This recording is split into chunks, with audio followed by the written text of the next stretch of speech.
Hello, my name is JacieWendland, and I'm going over the interview that was due last week. So, my interviewer was Dawn Wendland, she is my mom. The generation was Generation X, and I am Generation Z, so just a little bit of difference there. First thing is similarities regarding the interview. The first one I wanted to point out was church. We have both similarities in this just because the roles that they play um, has really helped my mom and I in life, and I think that's something that we have in common. The next one is school environment. I think this is a social norm. Most people are fortunate enough to go to school, but on the other hand aside, things some people aren't as fortunate, and so I really think this is kind of a norm that society has brought into play, that it's just a normal thing to attend school. And fortunately, my mom and I were able to attend school regularly as a kid and growing up. So I think that's something that's really nice that we have in common. The last thing is our parents. This is based off of our social status. So, my mom and her parents growing up were very close knit, and that's something that my mom wanted to ensure that us and my siblings had as well. My parents and I are very close, and so that does reflect on the role that my mom's parents had growing up and the role that she's playing as a mom for us as well. Moving on to differences. The first one is 4 year schooling. I have a little bit different judgment on that.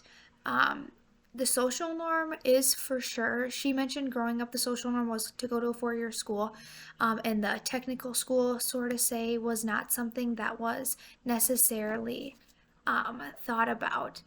But I do think that 4 year schools do offer a lot of range and variety when you do go get a degree, and I think that can benefit them later in life just so they're not focused on exactly their degree. They have a few little things, just like minoring. Is a great thing at 4 year schools, I think, just because you can broaden your ways, and employers do kind of take a look at that and see what you're capable of other than just the job. So I think that's a nice thing that 4 year schools do offer. Um, the next thing is social media. Society has played a large role in this recently, in the past years. Not so much my mom's and that generation, more our generation. It's becoming more a thing, and the social norm also going off of that is everyone has phones, everyone has access to it, and everything. And I think that's a good thing, and I think it's a bad thing. Bad thing, we are very not able to think and perform like they used to back in the day. They had to really work and strive for things. But now we have it at the touch of our finger. That can be a good and bad thing. We have it at the touch of our finger, and we're able to get answers in a matter of seconds. So you can kind of take that how you'd like. But I think that's something different than my mom and I had, just because I do think it's very nice and important, but I do think there is a downfall to that, just because we aren't learning and striving ourselves to the best that we could be. The last one, she did mention how she goes into a lot of meetings, and people speaking up is a big thing. I think within our generation now and years to come, speaking up is going to be something that is harder for individuals to do, and it's going to take a certain individual to do. A lot of us, we don't like confrontation, so not a lot of us speak up and want to solve problems. We kind of sit back and hope someone else does it for us. And I think that's kind of just how behaviors have changed throughout society recently, and that's something that each individual could work on as a whole, just because it does, like my mom mentioned, it does solve problems, and it makes things more efficient and quicker and better off for a company or employer, just hearing that feedback. But not everyone likes to do that nowadays, so that's a little bit different. So some of the things that she mentioned shaping her as a person, she didn't mention anything like big evolving around, but because she kind of had some smaller bits and pieces that I wanted to kind of add in here. She was from a small town, so very close knit togetherness. She saw her whole entire life, and even today we have that. And I think the biggest thing for her was moving to Sioux Falls to go to college and go to that 2 year tech school that wasn't a social norm at the time. It was different and something that not a lot of people did. So I think that was a big step for her. And I think the other big step was her switching from her healthcare career to now her agricultural career. I think that's something she really had to work hard for and pursue because that kind of shaped her as a person and how things have changed through the years for her.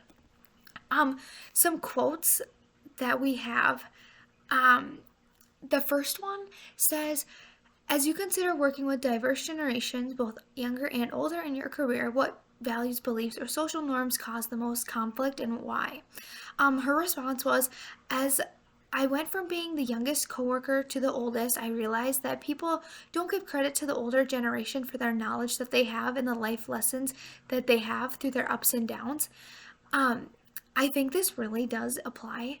We don't really give credit. We just think, oh, they're older and whatever. But they really have been through a lot and they have learned from that. So I think that us younger generations should take that into consideration and think, oh, they really do know something. They've been around here a time or two, and take that into consideration. The next one says, how did your relationship with your parents change when you became a teenager? Her response, my parents were always there for me through everything. As in a parent/child relationship, there was times that I thought my parents were clueless. Later in life, I realized my parents were looking out for me in their best interest, and they were smarter than I thought they were. The last one, how do you ensure your decisions and actions promote diversity and inclusion? In summary here, she wrote, in the younger years, I didn't realize the effect it had on people when they were included or left out. And then she also began to say, it's the simpler things in life, and don't dwell on such big things. Just look at the littler things in life and be thankful for those, which I thought that was very cool. I think the most significant takeaway from this was definitely seeing social norms through an older generation to now a younger generation. So I think this has definitely played a role. My parents' generation, they definitely had to work harder and give it their all, so to say. And now, through social media and